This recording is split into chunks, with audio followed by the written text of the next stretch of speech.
ئێوارەتان باش بینەرانی ئازیزی پێشەنگ TV. من بنار مستەفا هاتمەوەلاتان بۆ پێشکەشکردنی بەرنامەکانی ئەم شەو 4 نۆڤەمبەری 2021 پێشەنگ TV. ئازیزان بەرنامەکانی ئەمڕۆمان لە کۆمەڵی تەوەری جۆرا و جۆر خۆیان دەبینەوە. سەرەتا قسە و باسێکمان دەبێت سەبارەت بە دوای ناڕەزایەتیەکانی کۆمەڵگەی کوردستان، پاشە سەبارەت بە پرسیژینگە و دیاریکراویش ئەو کۆبوونەوەی کە لە گلاسگۆ بەڕێوەیە گفتوگۆیەکترمان دەبێت و سەبارەت بە ململانەی نێو ڕێزەکانی یەکێتی نیشتیمانی کوردستان و دیاردەی ژەهر خواردکردنی بەشێک لە سەرکردایەتی ئەو حیزبە بەشێکی تری بەرنامەکانی ئەمڕۆمان دەبێت. ئێوەش دەتوانن هەم لە ڕێی فەیسبوک لە ڕێی یوتیوبەوە بە پرسیار و سەرنجەکانتان بەشداری بکەن و من لە ئامادەبوانی میوانانی بەرنامەکەی دەکەم. لاگەڵمان بن بۆ بەرنامەکانی ئەمڕۆمان.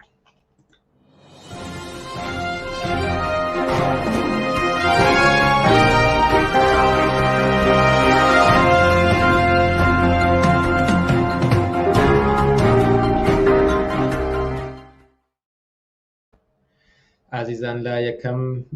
تەوەری بەرنامەکانی ئەمڕۆمان سەبارەت بە ناڕەزایەتیەکانی ئەمڕۆی کۆمەڵگەی کوردستان میوانداری عوسمانی حاجی مارف، سکرتێری کۆمیتەی ناوەندی حیزبی کۆمونیستی کرێکاری کوردستان دەکەین. ئێوارەت باش عوسمانی حاجی مارف و سپاس بۆ ئەم دەرفەتەی پێداین. ئێوارەت باش و سپاسیش بۆیەوە. هەڵبژاردنەکان ماوەیەکی زۆر نییە کە تەواو بوون و هێشتا نەبووە بە مانگێکی تەواو، بەڵام هەر بە دوای کۆتای هاتنی هەڵبژاردنەکان ناڕەزایەتێکی زۆر لە کوردستاندا دەبینین. مامۆستایانی وانەبێژ، قوتابیانی دەرچوو و زۆرێک لە فەرمانبەران و کرێکاران و چەندین ناڕەزایەتی تر لە کوردستانە بوونیان هەیە. شکڵگرتنی ئەم جۆرە ناڕەزایەتیانە و بەم ڕێژە زۆرە لە ئێستادا هۆکارەکەی بۆچی ئەگەڕێتەوە گەر بە شێوەیەکی گشتی بپرسین؟ ناڕەزایەتەکان بە فراوانن. مەسەلەن بۆ نمونە لەم هەڵبژاردنە سێری کە بەشدار نەکردنی زۆرینەی خەڵکی کوردستان، زۆرینەی خەڵکی عێراق منە ئەوێ کە خەڵک ناڕازیە بەم دەسەڵاتە سیاسیە کەواتە بن لە هەڵبژاردن و هەڵبژاردنە دوای هەڵبژاردن ئەوە نیشانەیە کە بەگشتی خەڵکی کوردستان ئەم دەسەڵاتیان ناوێت. ئەسلی ناڕەزایەتیەکان واقعیەتی ناڕەزایەتەکان داواکردنە بۆ ڕوخانی ئەم دەسەڵاتە، واتە بەمانایەک ئەم دەسەڵاتە لە لای خەڵک گەیشتووە بە ئاکامێک کە ناتوانێت جوابی خواستەکانیان باتەوە، ناوێت جوابی خواستەکانیان باتەوە بۆ خەڵک گروستێکی کێشە و گرفتێکی زۆری هەیە لە ژیانی ڕۆژانەیە بۆ بژێویەکەی، بۆ مەعیشەتەکەی، بۆ پێداویستەکانی خواستەکانی خەڵک چەندین ساڵە لە سایت دەسەڵاتی ئەحزابی میلیشیای کوردایەتیە جار لەگەڵ جار بەرەودووا گەڕێتەوە، جار لەگەڵ جار پێداویستەکانی کەمترێتەوە، نەک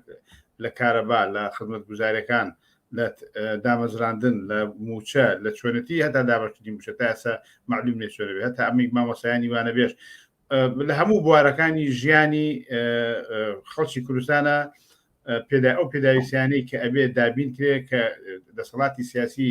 بەڕێوەبەراتی کۆمەلگاکە، ئیداری کۆمەلگاکە نیشانیە نەچاکسازی بۆ ئەکرێ، ناتوانێت ئیداری کۆمەلگە بکات، ناتوانێت کۆمەلگە بۆ شێوەیە کە خۆشگوزەرانی و ژیانێکی هاوچەرخ بۆ ئینسانەکانی پێکبێنێ ناتوانێت بیکات. بۆ ئەمە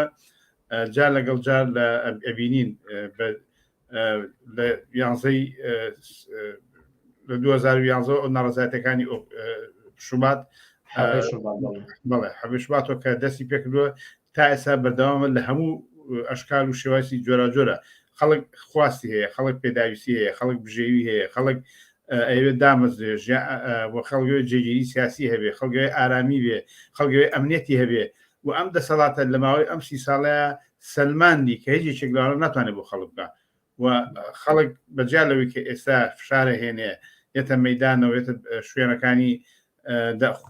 شوێنانی کە پێویستە خواستەکانی خۆیان بەرزکەنەوە ناڕەزایەتێکە بەرامبەر دەسەڵات کە ئیجباری ئەەکەن فشار ئەبێ ئەمانەیان بۆ بکەن و ئەمە واقعەتێکە کە پیشانی ئەوانیش خولی دەسەڵات کەم تەرخەمە بێجوابە و ژیانی خەڵکی بەلاوە گرنگ نییە، بەڵکو لەم 30 ساڵەیە وەکو هێزێکی میلیشیا، وەکو پاشکۆبوون بە سیاسەتی وڵاتانی جیهانی و ناوچەکەوە کە جێبەجێکەری سیاست و بەرژۆندەکانی لە دەورانەکە ئەمریکا و ئێستا وڵاتانی تری زلهێزی دنیا لە هەمان کاتە تورکیا، ئێران بەشێکن لەوەی کە سیاست بەم جۆرە سیاست بەڕێوەبن کە هیچ پەیوەندیەکیان بە ژیان و گوزەران و ئایندەی کوردستان و خەڵکی کوردستانەوە نییە. و ئەم واقعەتە قبول ناکرێ ئەم واقعەتە حەدێکی هەیە ئەم خۆکێتر ناتوانێت چاوەڕێ بکە بزانێ لە چاوەڕوانی ئەوە بزانێ سیاسەتی و بەرژەوەندەکانی یەکێتی پارتی ئەحزابی دەسەڵاتدار بەرەوەی ڕاچی لەگەڵ تورکیا بە چێگەن لەگەڵ ئێران بە چێگەن پەیوەندیان لەگەڵ ئەمریکای چۆنە بێ لەگەڵ وڵاتانی تر چۆنە بێ ئەم واقعەتە بۆتە ئاعترازێکی بەفراوان اینجا هەر ڕۆژێ بێت بەجیالەوەی کە ئێستا ناڕزایەتەکان لە پشور لە ئاست و لە شێوەی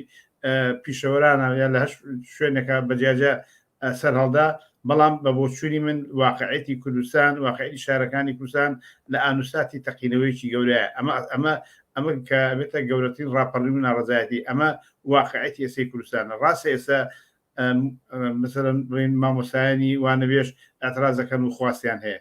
جاخواستەکانە جێبەجێ بێ یا جێبەجێ نەبێ کە جارە تا ئێستا دەسییان پێکەن هیچ شتێک ناکەن و هەچ بوارێکی کە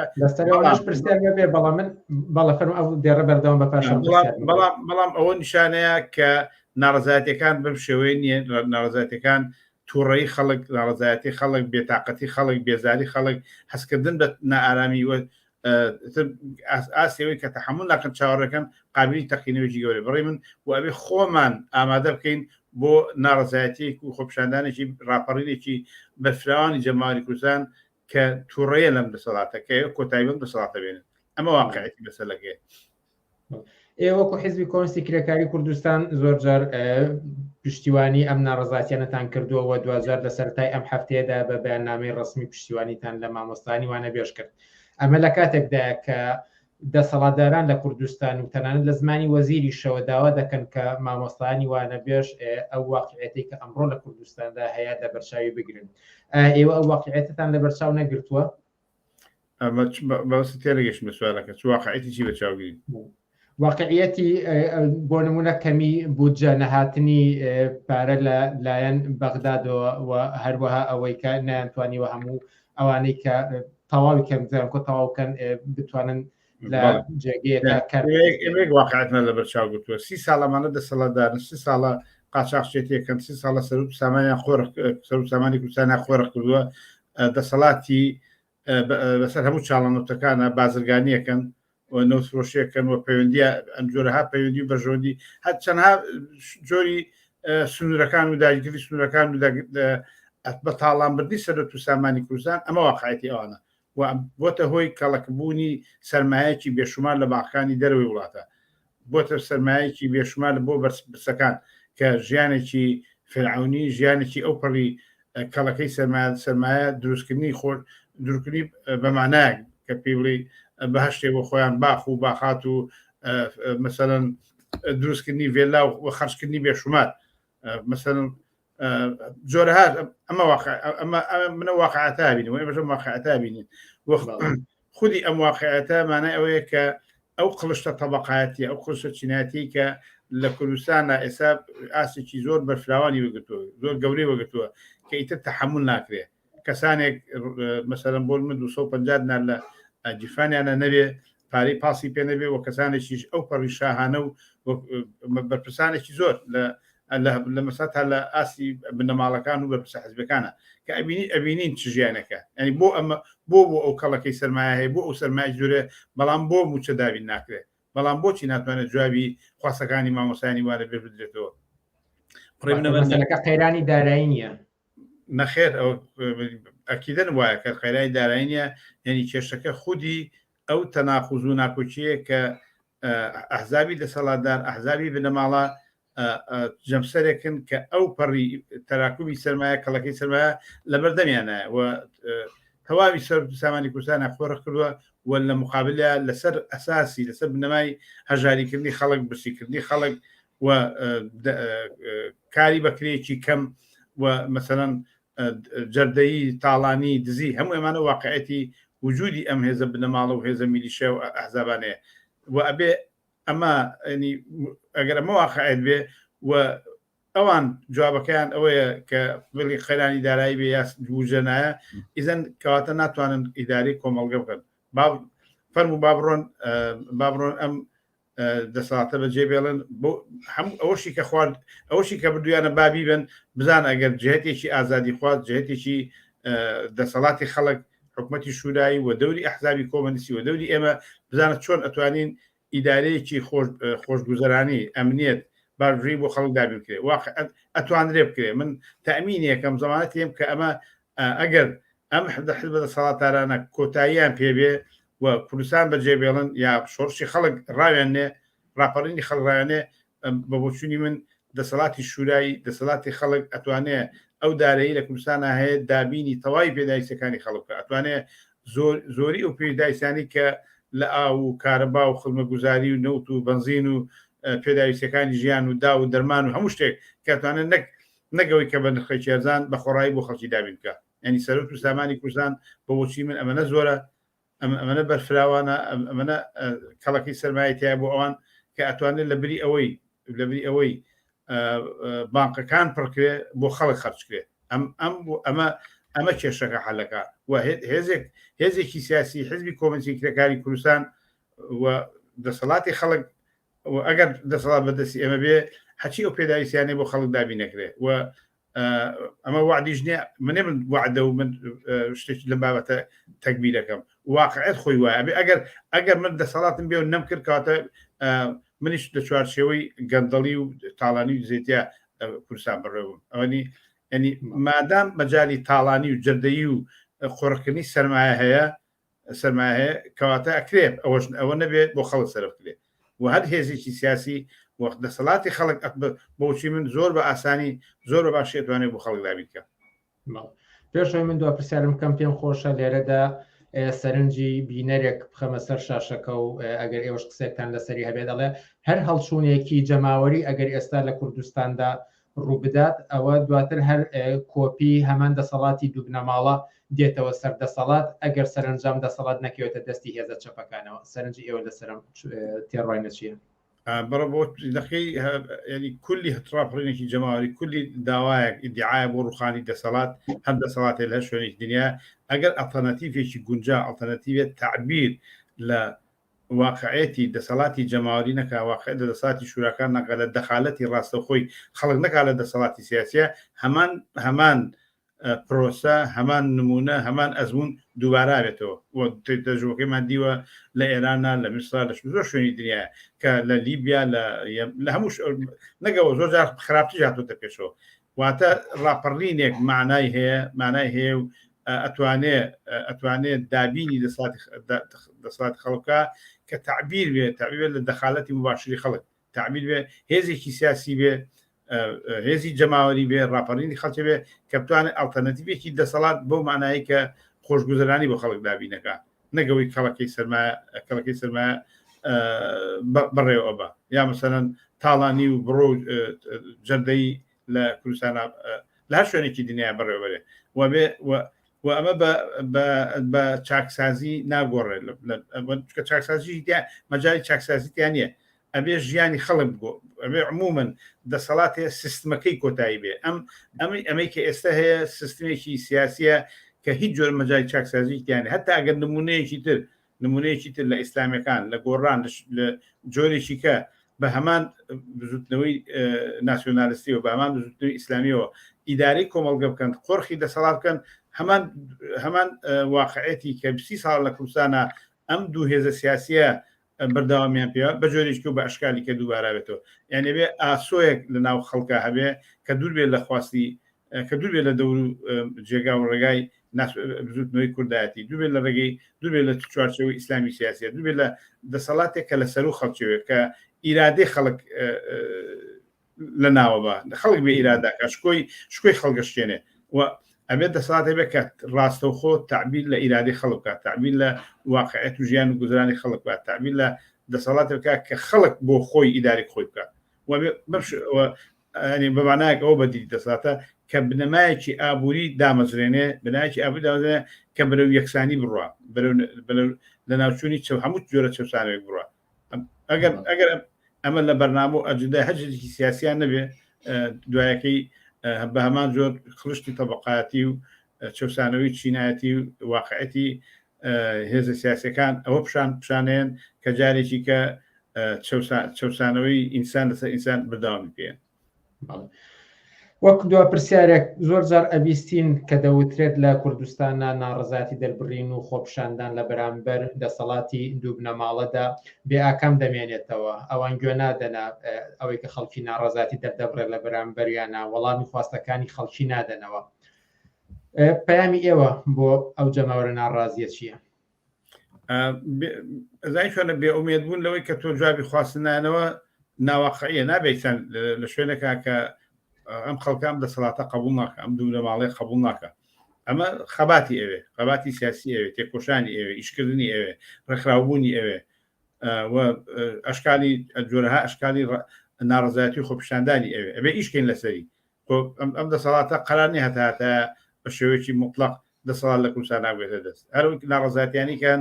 هەنگاو بە هەنگاوە. ئەم ناڕەزایەتیانی ئێستا هەیە لەگەڵ حەبەش واتە فەرقی هەیە، ئەم ناڕەزایەتیانی ئێستا هەیە لەگەڵ 5 ساڵە فەرقی هەیە و زۆر بە زۆر ئەبێ ڕابەرەکانی ئەبێ خەڵکانی ئازادی خواست کۆمۆنیستەکان چەپەکان ئامادە بن، خۆیان ئامادەکەن وە ئەشکال و جۆی هەموو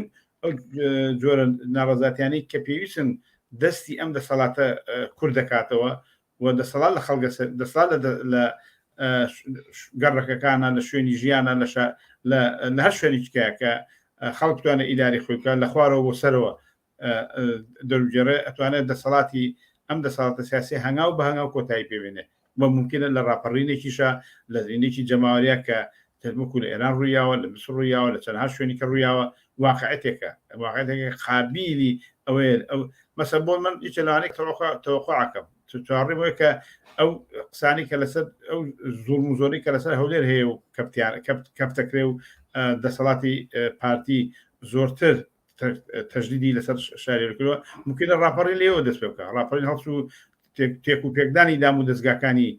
تەواوی دام و دەستگاکانی ئەم دەسەڵاتە لێەوە شاڵاو بێنێ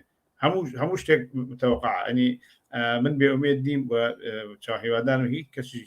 پەیامینەوە هیچ کەس بێئومێد دەبێت خۆمان ئامادەکەین ئەم دەسەڵاتە ئەڕوا بەڵام بدوایە چ جهەتێک ئەوە مهمە چ جهەتێک بتوانێت بە دوای ئەمانە ئیداری کۆمەڵگە بکە بەڕێ من ئەمان مهمە ئەوەی من بێئومێدیم لەوەی کەم دەسەڵاتە ئەڕوخێنرێ و ڕاوەندرێ و محاسەبەژەکرێن محکەمەژەکرێن هەموو ئەو تاوانانی کە کردویانە لە پرسیینەوەیان لەگەڵە کرێ ئەمە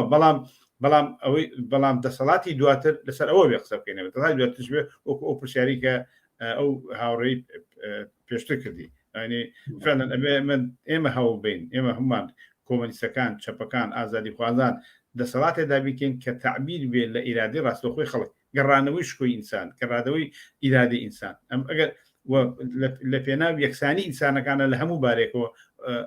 هەوڵ و خەباتی بۆ بکەین. هیوادارن دەرفەتە بێت لە بەرنامەکانی دواتر زیاتر لەسەر دەسەڵاتی دواتر قسە بکەین کە چ جۆرە دەسەڵاتێک ئەکرێ گونجاو بێت بۆ خەڵکی. عوسمانی حاجی معرف سکرتێری کۆمیتەی ناوەندی حیزبی کۆمونیستی کرێکاری کوردستان زۆر سپاس بۆ ئەم دەرفەتەی پێداین. سپاس بۆ ئێوەش. ئازیزان وچانێک دەدەین و پاشان سەبارەت بە پرسی ژینگە گفتوگویەکمان دەبێت لەگەڵمان بمێنەوە.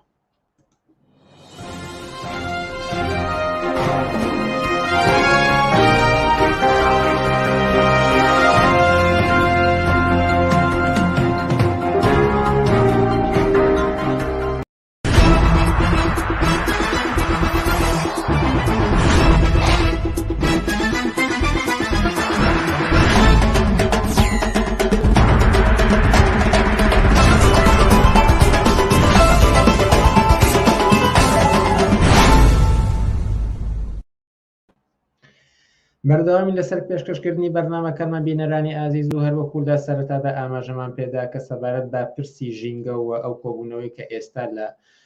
شاری گلاسکۆی سکۆتلندا بەڕێوەیە بۆ دۆزینەوەی ڕێگە چارێک بۆ پاراستنی ژینگە گفتوگویەکمان دەبێت لەگەڵ جەبار موحسین ئێوارەت باش و سپاس کە توانیت لە بەرنامەکانی ئەم شەی پێشەنگ تیڤیدا ئامادە بن. هەموو کاتێکتان باش زۆر سپاس بۆ ئەم فرسەتە. پێش ئەوەی کە لەسەر خودی کۆبوونەوەکەی گلاسکۆ و وردەکاریەکانی ناو کۆبوونەوە قسەکەم پێم خۆشە بە شێوەیەکی گشتی لەسەر پرسی ژینگە بۆچوونی ئێوە بپرسم کە ساڵانی ڕابردوو ماوەیەکە کە ما بڵێن بۆتە زیاتر جێی سەرنجی خەڵکی زیاتر بایەخی پێدەدرێت کە باز لاوە دەکرێت مەترسی لە ناوچوونی گۆی زەوی یان تێکچوونی ژینگە بە شێوەیەکی گشتی سەرنجی ئێوە لەم بارەیەوە چی و بۆچی لە ئێستادا ئەم بایەخە زۆری پێدەدرێت؟ بەڵێ ڕاستە ئێستا مشکلەی ژینگە مشکلەی کەشوهەوا مشکلەیەکی زۆر جدیە بە جۆرێک کە وای لێ هاتووە کە بۆ بە عەقڵەتی گشتی لە سەرتاسەری جیهانە کە هەتا بزوتنەوەی زۆرەزۆری لێ دروست بووە بۆ مەسلەی ژینگە پارێزی. ئەمەش بۆچی ئەگەڕێتەوە لەبەرەوەی ئەو ئینسان خۆی بە چای خۆی ئەیبینێ ئەو گۆڕانکارانەی کە بەسەر ژینگە هاتووە بەسەر کەشوهەوا هاتووە. مەسەلەن لە هاوینی ڕابردووە دەرەجەی حرارە لە هەنێ مەناتقی ئاسیا و ئەفریقا و ئەوانە چووە سەر و 50-60 و ئەوانە کە ئەمە پێشتر بەو دەرەجەیە نەگەیشتووە. یان مەسەلەن دیاردەی بە بیابان بوون لە زۆر شوێنە سەری هەڵاوە و ئەو ناوچانەی کە سەوزن لە دنیا بەرەو کەمبوونەوە چوون، یان مەسەلەن بەهۆی ئەو بارانی زۆر و ئەو ڕێکشنانەی کە ژینگە کردوێتی لە بەرامبەر ئەو تێکدانەی کە نزیک بە 150 ساڵە ئەوەتی سەرمایه‌داری هاتۆتە سەر حکم و ئەو ئوسلوبی بەرهەمهێنانی خۆی هێناوەتەکایەوە لە کۆمەڵگەی بەشەریە کاریگەریەکی ئەوتۆ لەسەر کۆمەلگا داناوە لەسەر ژینگە داناوە. ژینگەش بە هەمان شێوە ئەویش وەڵامی خۆی هەیەوە ڕێکشوونی خۆی هەبووە. لەم بارەوە هەموو ماشایەدی ئەوەین کە گەردەلوول و بارانی زۆر و لافا و ڕوویەوە لە زۆر شوێنداوە بەهۆی ئەمەشەوە کەسانێکی زۆر زەرورزیانە پێگەشتووە یا زەرورزیانی مادیشە جەسەدیشیان پێگەشتووە کەسانێک هەم کە گیانیان لەدەستاوە. بۆیە ئەمە مشکلەیەکی زۆر سەرمایه‌داری بە شێوەیەکی گشتی تێنەگەشتم لە پرسیارەکە. باز لەوە دەکرێت کە سەرمایه‌داری و قازانجپەرستی کەڵەکەی سەرمایە هۆکارێکە بۆ ئەوەی کە ژینگە مەترسی زیاتری بچێتە سەر. ئەمە چەند ڕەبتی پێوە هەیە؟ بەڵێ من تەوا هاوڕام کە ئەم وەزاتێکی ئێستا هاتووتە پێشەوە مسەبیبەکەی نظامی سەرمایه‌داریە. ئەوەتی نظامی سەرمایه‌داری هاتوۆتە سەر دەسەڵاتی سیاسی و ئوسلوبی بەرهەمهێنانی خۆی لە کۆمەلگایە جێگە خستووە. ئەگەر دیقەت بین سێرەکەین جیهان بە گشتی خەریکە لەژێر زبڵی بەرهەمهێنانێکی ئێجگار زۆرە کە ساڵانێکە هەر بەرهەمی هێنێ و ئەبێ بە زبڵ و فرێ لە خەریکە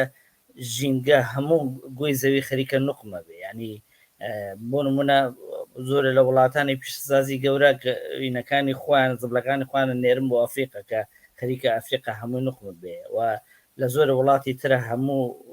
مەسلەی زبڵ زۆر زیای کردووە کە ئەمە پیسبوونی ژینگەی لێکەوتوتەوە و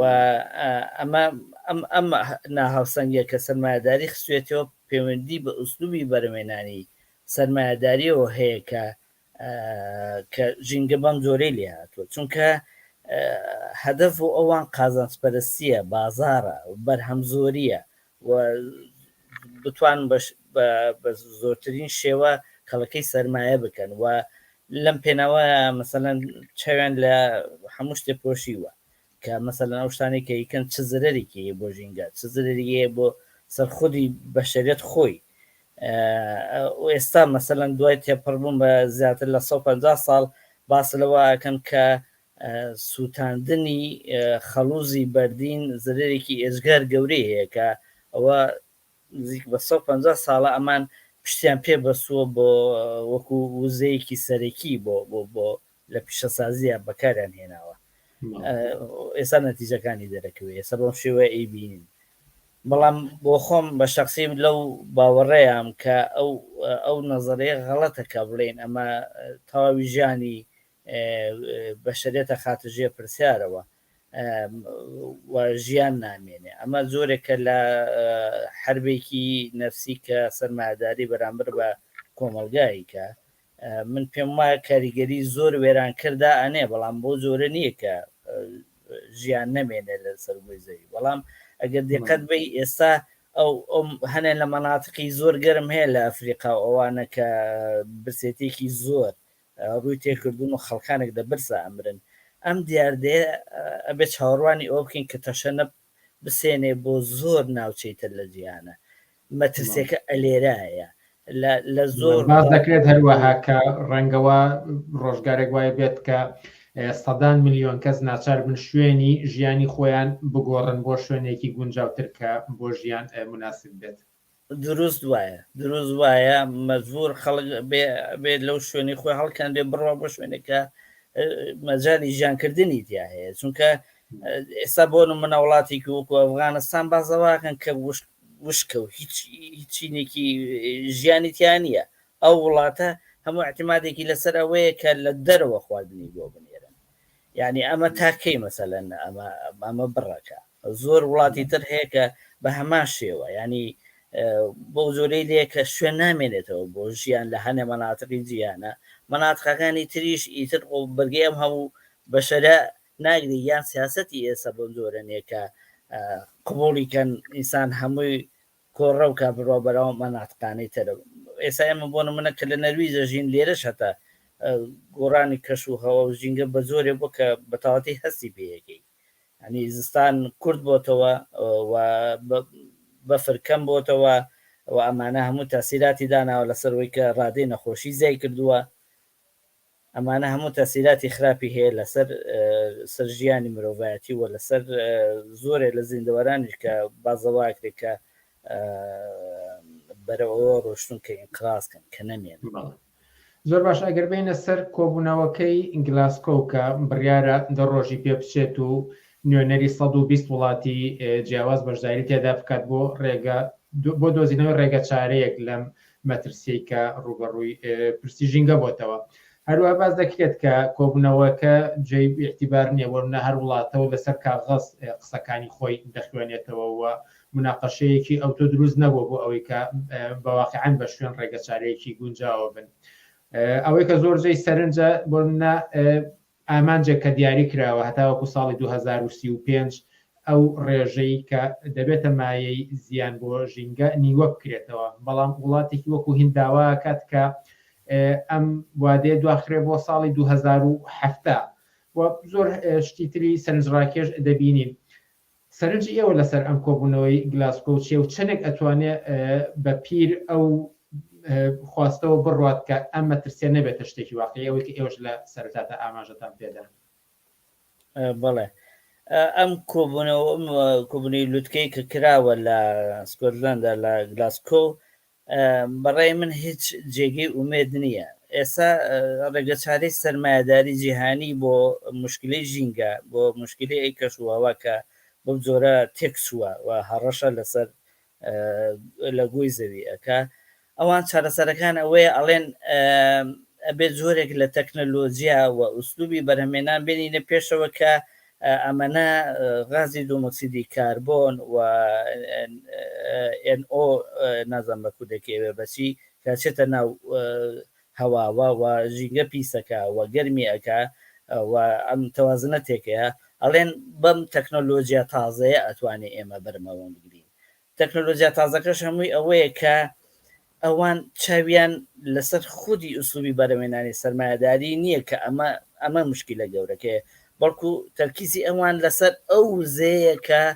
پێویستە بۆ ئەم وسوبی بەرهەمێنانە بۆ ئەم بەرهەمێنانی سەرمایهداری کە لە کۆمەلگا هەیە هەتا ئێستا بۆ وزە اعتیمادەکە کراوەتە سەر خەڵوزی بەردین کە کراوەتە سەر نەوت غاز ئەمانە ئەمان ئەیانەوێ ئەم وزەی کە تا ئێستا بەکارەهێنرێ لێوە بیگۆڕن بە وزەی بۆ نمونە کاربایی یان لە ڕێگەی هەواوە تاقەی هەواییە یاخود تاقەی شەمسیە وزەی خۆروانە بیگۆڕن بەمانە بەڵام خۆی مشکلەکە لە ئوسوبی بەرەمێنانی سەرمایهداری یعنی مەسەڵەن بۆ نمونە تۆ دیقەت بە هەموو ساڵێن مەلاین سیارە دروستەکرێ ئەم سیارانە هەمووی ئەمێنێتەوە سبێنێ بە بەزەبڵ بۆ فڕێ ئەدرێ و بەهۆی ئەوە هەموو دنیا کراوە بە جادۆبان کراوە بە تونێل بە خااتری ئەوەی کە سەرمایە گوزاری بەرهەمێنانی سیارە لە جێ خۆی بمێنێتەوە بەڵام ئەگەر بۆ نمونە سێری وڵاتێکی وەکو کوبا بکەین وەکو تەجروبەیەکە ئەوان هیانە ئەوان هەتا ئێستش ئەو سارانە بەکارهێنن کە 6 ساڵ لەمەوە پێش بەرهەم هاتووە و هەتا ئێستش بەکاریان هێناوە بەڵام سەرمایهداری لەگەڵ ئەم جۆرە لە بەکارهێنانە نایەتەوە ئەو خاڵی لای سەرمایەکێتی لای کەڵەکەیە بۆیە بێ هەموو ساڵێ بەرهەمی تازە بێنە هەموو ساڵێ سارەی تازە بێنێتە ناو بازاڕ ئەمە تەنها نمونەیەکە جا ئەوان ئەیانەوێ ئەو وزەیە کە بۆ ئەم بەرهەمێنانە پێویستە بیگۆڕن نەک خودی بەرهەمێنانەکە بۆی مشکلەکە لە خودی بەرهەمێنانەکەیە ئەوێ بیکەن بە وزەی کارەبە بەڵام من پێم وانییە ئەمە بتوانێ سەرکەوتوو بێ بەڵام بۆ نمونە هەنێ وڵات کەم تا زۆر لە هەنێ شوێنی پسوو کاتوانیانە هەنێک گۆڕانکاری بکەن مەسەڵەن بۆ نمونە وڵاتێکی وەکو نەرویج زۆر لە پێشە لە چاو بۆ نمونە وڵاتێکی وەکو هندستان کە ئەمنە لە دوایە لە چاو ئەم تەکنۆلۆژیای کە سەرمایهداری جیهانی باسەکە پێی وایە تا 2007 ناگەنە ئەو نەتیجێ ئەو تەکنۆلۆژیای کە باسەکرێت بەڵام لە نەرویجا مەسەڵەن زۆر لە پێشترە ئەوان زۆر لە پێشتر بۆ ئەو مەسایلانە بۆ لەبەرەوەی ئیمکانەتێکی زیاتیان لە بەردەسایە و ئەوان توانیوانە نەک کارەبا بۆ خۆیان دابینکەن توانیانە کارەبا بن بە وڵاتی دانیمارک و ئەڵمانیا و بەریتانیاش زۆر بازرگانی پێوە بکەن توانیوانە یەکەم پاپۆری کارەبایی دروستکەن و هەموو تەرکیزێکیان لەسەرەوەیە کە لە 2030 بە دواوەتر هەموو سیارێک بێ بە کارەبایی و کارەبای پێویستیش دابین بکرێ بۆ ئەمە بەڵام کێشەکە لە وایە ئەم سبینی ئەم سیارانە چی لێکرێ بۆ نمونە ئەم سیارانە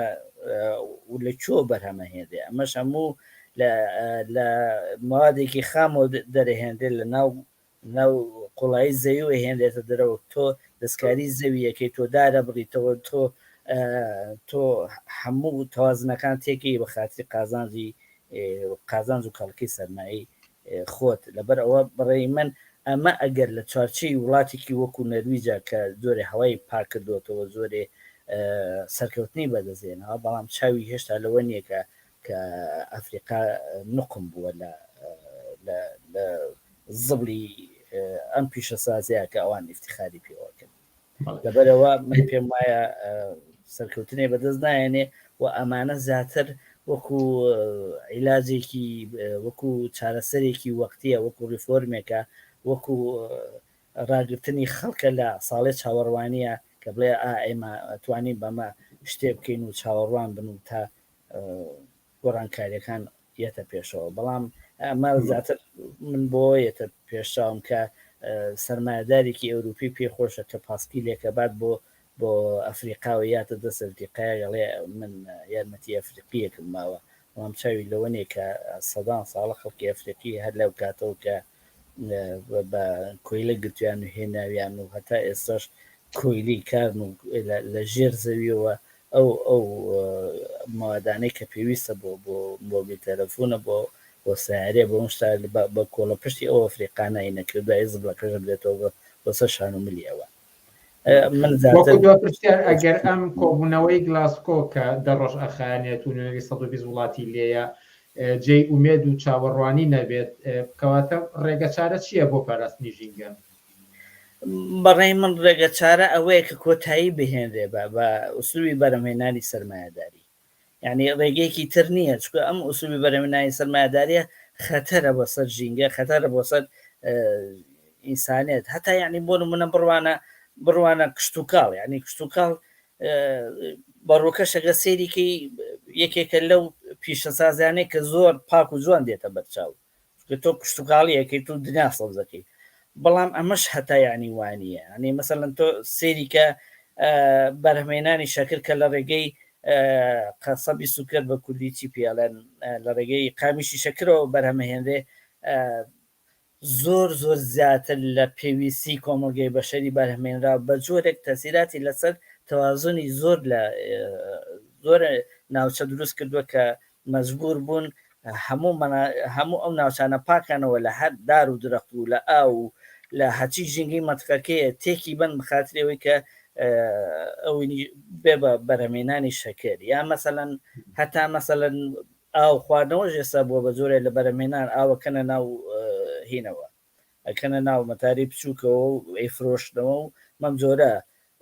پێشکەشی کۆمەڵگەی بەشەریەکە نەگەوەی کە پاکرێتەوە لە ڕێگەی بۆری و وەکو مافێکی سەرەتایی بدرێ بە هەموو ئینسانەکان ئەوان زیاتر چاویان لەوەیە کە ئەمە هەتا ئاوەکەش بووە بە بازرگانی و ئەیفرۆشتنەوە یەن بە خەڵک ینی سەیری ئەم بازرگانیەکە یعنی ئەگەر تۆ سەیری مەسەلەن سەیری ڕواندنی ترێ بکەی لە دنیا هەرگیز کۆمەڵگەی بەشەری پێویستی بۆ هەموو ترێنیەکە ێسا لە جیانە بەرهەمە هێنرێەوە دروستەکرێت تەنها لە بەرخاترەوەی کە مەشروباتی ئەلکۆحۆلی لێ دروستکرێ گینە خۆ خەڵک لەو نەپێویستی بە نییە بۆ بەرەمێنانە بۆیە قسەکەم کورتکەمەوە لە ئاخیرە کە چارەسەر لە کۆتایی هێنان بە سیستەمی سەرمایه‌داریە یعنی تەنها چارەسەر لە لای کۆمۆنیستەکانە ئەم مەسەلەی ژینگە و ژینگە پارێزیە نەک بە چارەسەرێکی ڕووکەشی بە گۆڕینی تەکنۆلۆژیا یاخود بە گۆڕینی ئەم وزە بۆ ئەو وزە. سپاسانکەم. جەبار محسین زۆر سپاس بۆ ئەم دەرفەتەی پێداین. زۆر سپاس بۆ ئێوەش. ئازیزان وچانێک دەدەین و پاشان تەر حەسەنمان لەگەڵ دەبێت بۆ تاوتوێکردنی دۆخ و ململانەکانی ناو یەکێتی نیشتمانی کوردستان و بە دیاریکراویش پرسیژە هەر خواردکردن و هەروەها سەبارەت بە و وتاری کامەلا بەختیار نووسیوێتی گفتوگویەکی سەرنجڕاکێشمان دەبێت لەگەڵمان بمێنەوە.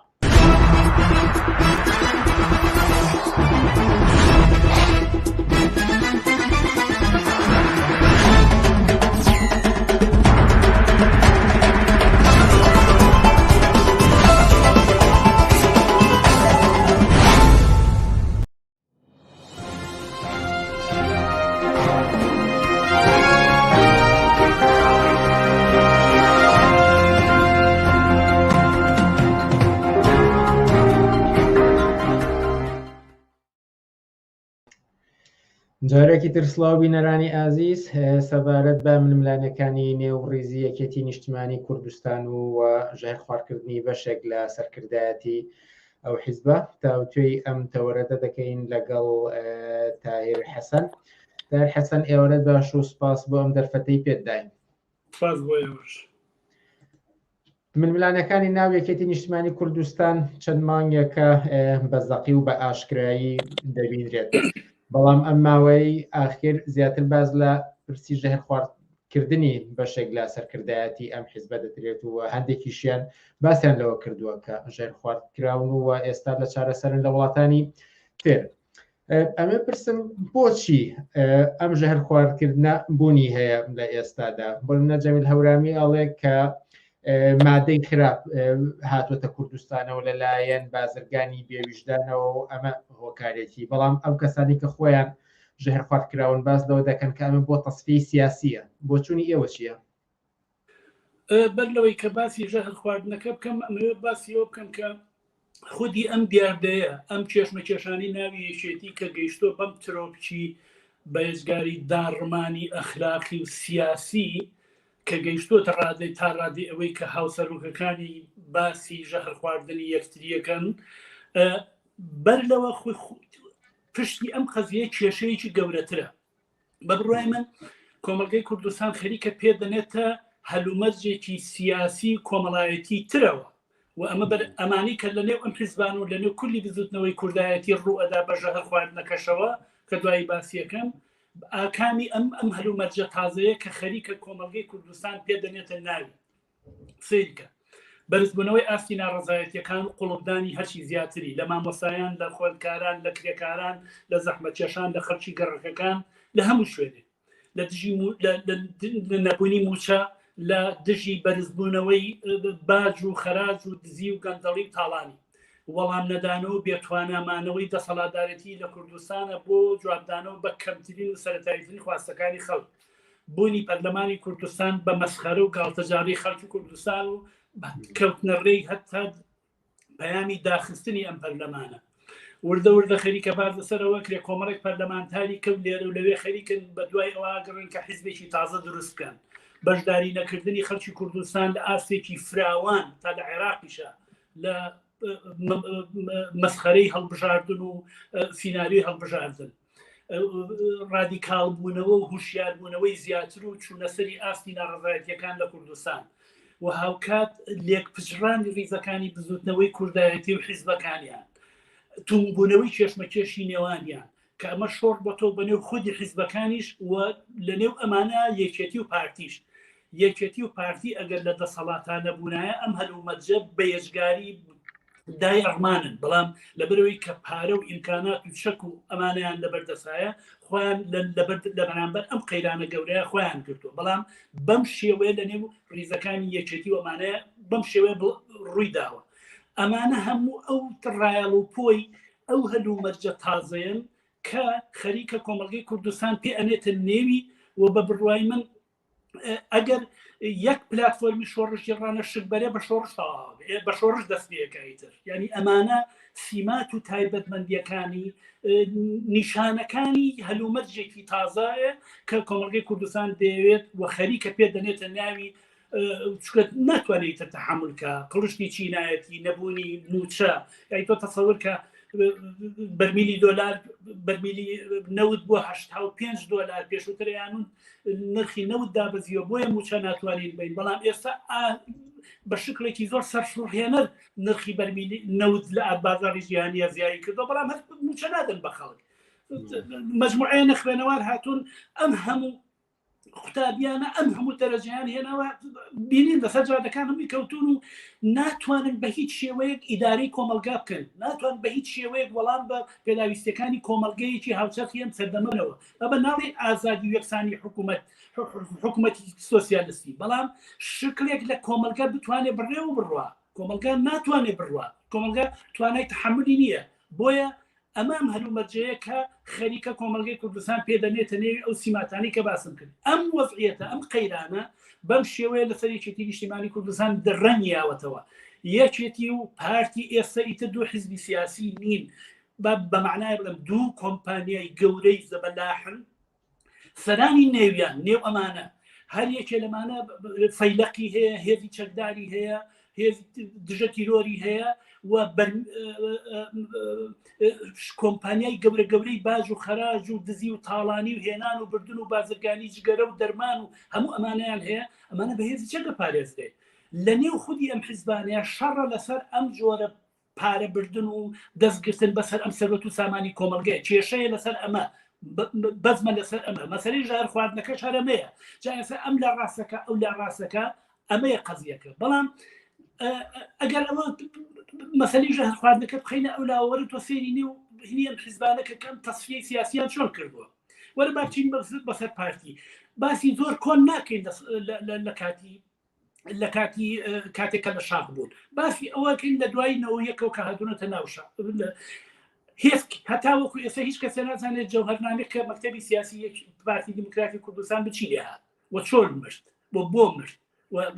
چی بوو سیناریۆکەی فەرەدین جوان ڕۆی سیناریۆیەکیان بۆ دروست کردو ئەمە دەعمی کردو سیارەی خۆی پیاوەش مەکتەبی سیاسی پارتی بوو ئەویش ڕۆشتون نەما فەلەکەدین کاکەی هەر لە سەرکردایەتی پارتی بوو لە هەلومەرجێکی تەمومژاویە ئەویش نەما ئەم حافزەکەی هین ناوی چییە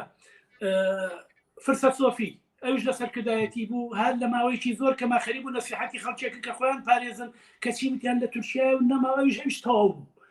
بێنێ ناوێکێتی لە دەعوەتکردنەوە لە ژەهر خواردکردنی یەکتریەوە لە تەسفیح هینەوە قایمقامی سلێمانی لە ئاسایشی گشتی گیرا بوو سیناریۆیەکە وتیان خۆی خنکان و نەما ئەوەی کە 20 ساڵە 20 دانە ساڵ بە دوای جەلال تاڵەبانیەوە بۆ یەکێ بوو لەو کەسانی کە لە ئەڵمانیاش لەگەڵ یا بوو یەکی لە حیمایە بەرجەستەکانی بوو هەر هاتەوە بۆ سلێمانی لە سیناریۆیەکیان بۆ دروست کرد و لەسەر لە ژیان سڕیانەوە کەس نیزانی بەچی لێ هات مەبەستم وایە تایبەتمەندیەکانی نێو ئەم بزوتنەوەی کوردایەتیە و ڕەزانەتی ئەم بزوتنەوەی کوردایەتیە نارنجە فڕێدان بۆ یەکتری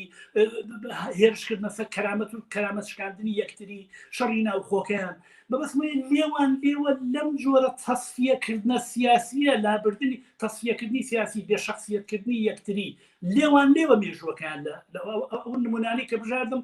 مشتێکە لە خەرمانێکی گەورە لە مێژوویە کە هەیەە ئەوەی کە مەلامەختیانە لە بەو بڵێم چێ و چۆن جوابی ئارام بەمە و چۆن جوابی مێژوەکەتان ئەمە پراوپڕە لەمان بۆ ئێستا کۆمەڵێ لە ئەندامانی سەرکردایەتی یەکێتی دەرکراونیان سەر کراون هەر لە دوو ڕۆژی ڕابردوودا یەکێک لەوانە وتوێتی ئێمە دەگەڕێنەوە بۆ مەرجعیەتە ڕەسمیەکان و بۆ کۆنگرە و بۆ بڕیارەکانی سەرکردایەتی و هەتاوەکو دوایی بەڵام واتە ئەم هینانەشیان هەیە و هەندێکیان بەتەمان بۆ ئەو ئۆرگانانە بگەڕێنەوە. مەسەلەی ئەسڵی کێشەکانی ئەمەی کە ئێستا لە بینی لاهور و لە بینی بافڵ تاالبانیا با بڵێ لە بینی عایلەی تاالبانی و ماڵی عایلەی شێخ جەنگیار ڕوئەدا مەسەلەی سەرەکیەکە ئەوەیە کە بۆ ئەوەی کە یەکێتی و پارتی بتوانن کۆمپانیەکانیان بچەخێنن لە کوردستان ئەو لە زۆنی زەرد و ئەم لە زۆنی سەوز و برایەتیشیان بەیەکەوە هەبێ و بەیەکەوە پەرلەمان و حکوومەت دروستکەن دەبێ کێشمەکێشی نێوانیان لابرن یەکێتی دەرەجە 2 قبولکە پارتی دەرەجە 1 بێت و یەکێتی دەرەجە 2 قبولکە لاوری شێخ جەنگی هەم پارتی لاوری شێخ جەنگی ناوێ هەم لاوری شێخ جەنگیش بە دژایەتیکردنی پارتی ئەوێ نفوز بۆ خۆی پیاکە ئەمان مایلی عایلەی تاالبانی دەیانەوە دەستگرن بەسەر چکە پارەکە لای ئەوانە شەک لای ئەوانە ئیمکانات لای ئەوانە پەیوەندی لەگەڵ پارتیە لای ئەوانە پەیوەندی لەگەڵ جمهوری ئیسلامیە لای ئەوانە پەیوەندی لەگەڵ ئەمریکایە لای ئەوانە ئەوەی کە تەنیات لاوری شێخ جەنگی هەیەتی ئەوەیەتی کە لە دژایەتیکردنی پارتیە دەیەوێت نفوز و پێگەیت بۆ خۆی پیاکە بەڵام بۆ ئەوەی کە بەڵام سەرمایەدارانی کورد کە لەنێو پارتی و یەکێتیان نوێنەرایەتیان ئەکرێ یان با بڵێ سەرۆت و سامانیان ئەچەرخێ بۆی کە حکوومەتەکە بەیەکەوە بڕۆن و پەرلەمانەکە بەیەکەوە بڕۆن دەبێ ئەم سەرێشەیە لە کۆڵخۆیان بکەنەوە بافڵ تاالبانی خەریکە ئەمەکە ئیتر پەیڕەوی ناوخۆی بۆ تێگەیە نازانم ژەهر خواردن نەهێنێتە پێشەوە ئەگەر ژەهر خواردن هاتوۆتە پێشەوە بەر لە هەر شتێک یەک پرۆسەیەکی دادگە جەریمە ئێستا لە هاوسەرۆکی یەکێتی یا هەچی شتێکە جەریمەیە جەریمەکەشی ڕێگەی دادگایە بیانن بە دادگا بزانێن دکتۆر بێت و فەرسیەمانە بکەن بزانن کە چیە بەڵام کێشەکە کێشەیەکی سیاسی قوڵتری فراوانترە بەرژەوەت خوازیە کۆمپانیای ملیاردێریە کە ئەیانەوە بیچەخێنن لەگەڵ پارتیان بۆیە پارتی خۆشحاڵە بەمەی کە بافڵ تاالبانیەکە بەڵام من پێم وانیە پیلانی پارتی بێ بەرژەوەندی بۆرژوا ناسیۆنالیزمی کورد و سەرمایە هەردوو خێزانی بڵێن هەردوو بنەماڵی بازانی تاالبانی ئاوا پێویستەکە ئەم دەرەجە 2 ئەو دەرەجەیەک بەیەک و کۆمپانیەکانی بچەخێن و حکوومەت و دەسەڵات و پەرلەمانەکە بچەرخێن و ئەم دەسەڵاتە دزی و گەندەڵی و ڕسوایە بە سەرسەری خەڵکی کوردستان و ڕادرن ئەمەی کێشەکە ئەمەی مەوزوعەکە هیچی کە نییە پێشەوەی کە پچمە سەر پرسیارەکانی ترم پێم خۆشە لێرەدا سەرنجی بینەرێک بخەمە سەر شاشەکە و ئەگەر ئێوەش قسەیەکتان لەسەری هەبێ ئەگەر دروست لە سەرنجەکە تێبگەم باز لەوە دەکات کە ئەم مەسلەی ژەهر خواردناکە لەلایەن بنەماڵەی جەلال تاالبانی و یان دەسەڵاتدارانی کوردستانەوە بکرێت کە ئەمە هاوکاریە لەگەڵ ئیطلاعات و میتی تورکیدا و ئەمانە کار بۆ ئەو دەستگایانەش دەکەن سەرنجی ئێوە لەسەرم پێڕوانینە بە بڕوای من ئەزانی چۆنە ئیطلاعات و میتی تورکی لە کوردستانە زۆر بەڕێز لە دەیان شوێن بنکە و بارگایان هەیە و خۆ قاسم سولەیمانی هەتا لە بەشداریە کرد یان جمهوری ئیسلامی دەخالەتێک کرد هەتا لە ئینتیخاباتەکانی سەرکردایەتی یەکێتیە کە چێ سەرۆک کۆمار بێ چێ ئەنجومەنی سەرکردایەتی بێ چێ باشە چێ خراپە ینی دەخالەتیان دەکرد لە هەتا لە ئینتیخاباتی حیزبیەکانە بۆیە لە هەموو شتێکە دەخالەت دەکەم بەڵام من مەسەلەکەمەوەی ئەم قەزیەی ژەهر خواردنە پرۆسەیەکە لە داڕمانی و دارزینی یەکێتی ئەمە من نازانم چەندێک خۆچکە هیچ شتێکیان نەوتوە هەر توێتی لاهور ئەڵێ من نەم کردووە بافڵ تاالبانی ژەڵێ ژەهر خوارد کراوە ئەو مەلا بەختیاریش لە خەسخانەوە ڕسمی نردووە کە ژەهر خوارد کراوە بەڵ قسەکە تەسفیەی سیاسیە بەڵام ئەم تەسفیە سیاسیە زۆر مێژوێکی دوور و درێژی لە نەوێکێتیە هەر کوردی مەلا بەختیار وەختێک ئاڵای شۆڕشی دروست کرد ویستیان هەر هەمیان تەسفیەکە پارتی کاری سەربەخۆ کاتی خۆی دوو دانە سیمیناریان لە شارەکانی کوردستانە کە حەمەی حەلاقەوەوان خستیان لە بۆسەیەکەوە حەمەی حەلاق و هەموو هاوڕەکانیان لە سەیتەرەکەی کۆیە بە بەس چاوی هەموو خەڵکەوە هەر هەمیان قەتڵعام کرد و کوشتیانە بەس تەسفیەی سیاسی لەنێو بزوتنەوەی کوردایەتی و یەکێتی و پارتیان مێژوویەکی ڕەش و پڕ لە تاوانی هەیە جا ئێستا گەیشتۆ بە ژەهر خواردن بە هەر حاڵ ئەمەی تر ینی ئەمانە بەرامبەر بە ڕەفیقی 20 ساڵە و 30 ساڵەی خۆیان 40 ساڵەی خۆیان ژەهرکەنە خواردنی یەکتریەوە دەبێت چ ئیحساس و شعورێکیان هەبێ بۆ مناڵانی کوردستان بۆ کرێکارانی بێکار بۆ مناڵانی دەستگێڕی سەرکۆڵانەکان بۆ مناڵانی کە لە ترافیک لایتەکانە ڕائەوەستنەوە مەسوولانە بەلایەنە تێپەڕن کە بە هەزاران هەزار مناڵی بێسەرپەنە و لە مەکتەبنی بەبەستمەوەیە ئەوان بۆ یەکتری وابن چ بەزەیەکیان بە خەڵکایەتەوە خەڵک دەبێت بیرێ بەخۆی بکاتەوە بە بڕوای من کۆمەلگەی کوردستان خەریکە فازێکی پێشڕۆوە چێتە پێشەوە بەڵام بینە سەر نامەکەی مەلا بەختیار یاخود بەراوردێکە کردوێتی لە نێوان هەوڵی تیرۆرکردنی و ژەهر خواردکردنیدا کۆمەڵێ بابەتی باس کردووە کە هەندێکی هێن قسەیان لەسەرکەین بۆ منەوە باز لەوە دەکات کە ئەڵێ ئێستا لە ناوێکێتیدا دۆخێکی ناشەریفانە هەیە بۆیە ژەهر خواردن ڕوودەدات وەکو خۆشتان ئاماژەی پێدا باز لەوە دەکات ئەگەر بچێتە سەر قەبری مام جەلال چی پێ بڵێت لە کاتێکا سەردەمانێ شانازیان دەکرد بەوەی کە یەکێتین و شۆڕژگێڕن بەڵام ئێستا هاوڕەکانی ناو یەکتر خەریکی تەسفێکردنی یەکترن بەڵام لە کۆتاییشدا باز لەوە دەکات کە ئومێدی هەیە بەوەی کە یەکێتیە ڕەسەنەکان ئەم دۆخەتی ئەپەڕێن و یەکێتی مام جەلال ئەگەڕێنەوە بۆ سەر سکەی خۆی سەرنجی ئێوە لەسەر نووسینەکەی مەلا بەختیار چییە؟ وەڵاهی نووسینەکەی مەلا بەختیار بەقەد زەڕەیەک حەقیقەتی تیان نیە جارێ وەڵێ بە جەلال تاڵەبانی بڵێم چ جوابێک بە جەلال تاڵەبانی بمووە هەر لە سەردەمی جەلال تاڵەبانیە جەلال تاڵەبانی خۆی بە دەمی خۆی وتی بۆی کە پیشاندان بەم کوردستان پێشکەوتووە بە دۆلار ئێستا 10 میلیاردێر هەیە لەگەڵ 1000 میلیۆنەر هەیە ئەمە باسی کاتی باسی 10 ساڵ لەمەوە پێشەکەم باسی 10 ساڵ لەمەوە پێشەکەم کەیوت کە ئێستا لەوانەیە 1000 میلیاردێر هەبێ بە دۆلار ئەگەر ئەم مەسەلی ژەهرە بخەیتە ئەولاوە ئەی بۆچی مەلا بەختیار باسی ئەوە ناکەی ئەم هەموو ملیاردێرە کە لە نێو حیزبەکەتا هەیە ئەم هەموو کۆمپانیای باژوەرگرتنە لەسەر سنوورەکان هەیە بەس پێم بڵێ خۆ لە کوردستانە شەریکەی جەنەرال مۆتۆرز و مارسیدس بنز و BMW نییە خۆ شەریکەی بۆینگی ئەمریکی نییە تا تۆ بڵێ بە فرۆشتنی بە تیجارەتی سیارە پارە پێیاکەی لە کوردستانە هەموو شتێک کەوەروکەرەویش لە ئێرانەوەیە بەس پێمان بڵێن ئەم هەموو ملیارەتان لە کۆکۆ کردوتەوە ئەی بۆ دڵ بۆ ئەمەیان ناسنتێ ئێستا تۆزێ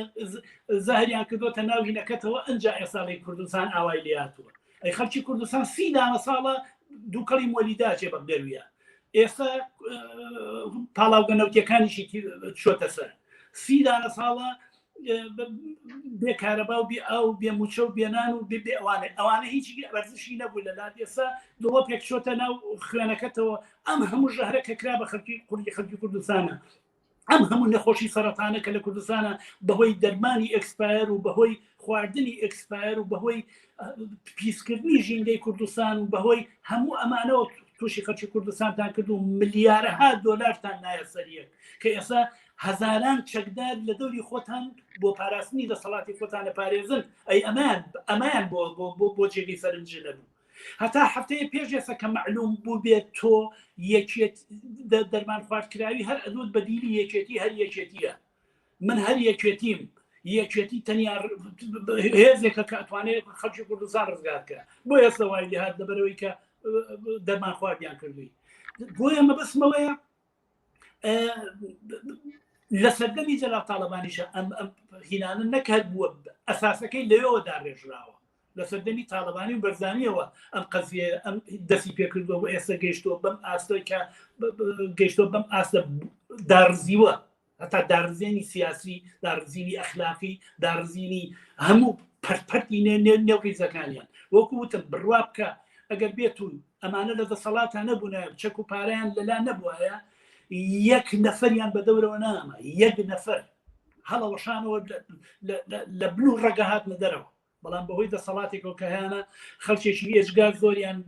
ژیانی خەڵکیان بەبارمتە گرتووە بە زۆری چەک و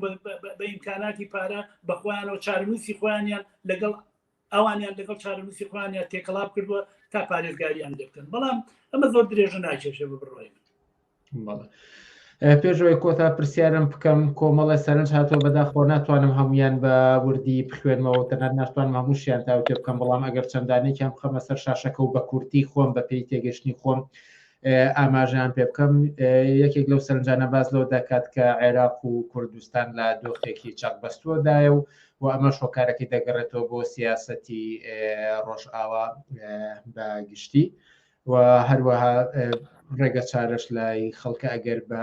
دروستی لەو سەرنجە تێگەشت بێتم و سەرنجێکی تریش باز لەوە دەکات کە ئەو مەوادە خۆراکیانەی کە ئێستا لە بازارەکانی کوردستانە هەیە و خەڵکی ئەیخوا خۆی ئەوە وەکو ژەهر وایە کە دەرخواردی خەڵکی دەدەن. زۆر سپاس بۆ هەموو ئێوەی ئازیز بۆ سەرنج و تێبینەکانتان. ئەگەر ئەو سەرنجانە و لەگەڵ دوا پرسیاری خۆم کە ئایندەی ئەم ململانەیانە بەکوێ دەگات و چی شتێک ممکنە لە بەرامبەریا بکرێت بۆ ئەوەی کە خەڵکی سەلامەت بێ لەم گیر و گرفتانەدا و دوور بێت لە هەر بەڵایەکە ئیمکانی هەیە بەسەریدا بێت. من سەرەتا باسی و سەرنجە بکەم کەوەی کاڵێ ئەوەی کە هەلومەرجی سیاسی عێراق و کوردستان بەرهەمی سیاستێکە کە ئەمریکا و غەرب ئەوە زۆر زۆر ڕاستە زۆر دەستەی یەکەم بەرهەمی سیاستێکە کە ئەمریکا بەرامبەر بە عێراق و کوردستان لە دوای جەنگی 2023 بەرامبەر بە عێراق و کوردستان گرتێ بەر و سەرنجام کوردستان و عێراقی بەم ئاسەی ئێرە گەیان لە غیابی من هەمیشە وتومە لە غیابی ئالتەرناتیوێکی پێشڕەوی کۆمۆنیستی کرێکاریە دەبوو هەلومەرجی عێراق و کوردستان بەم ئەی ئێستا بگە ئەمە نەتیجەیەکی حتمی و واقعی چاوەڕوانکراوی سیاستێک بوو کە ئەمریکا لە عێراق و لە کوردستانە گرتێ بەر کوردستانی لە عێراق جیا کردەوە تا پێش 2023 کردی بە کۆم ئۆردوگایەکی ئاوارەی و یای بێت دەستی یەکێتی و پارتی و وەکو منتیقەی نۆفلای زۆن دای مەزراوی یای بە دەست یەکێتی و پارتی و یەکێتی و پارتیش کوردستانیان دابشکی بەسەر دوو زۆنی خۆیانە و دوایە بەشکە لە دوای 2023 بە حەزەر ڕوخێ سەرنجام نەوت دەرەهێنەوەی تر خەریکی قاچاقچێتی و تاوەکو ئێستا مەسەلەی دەسەڵات لە عێراقان نەبراوەتەوە هەتا دێ هەر خراپترە بێ بۆیە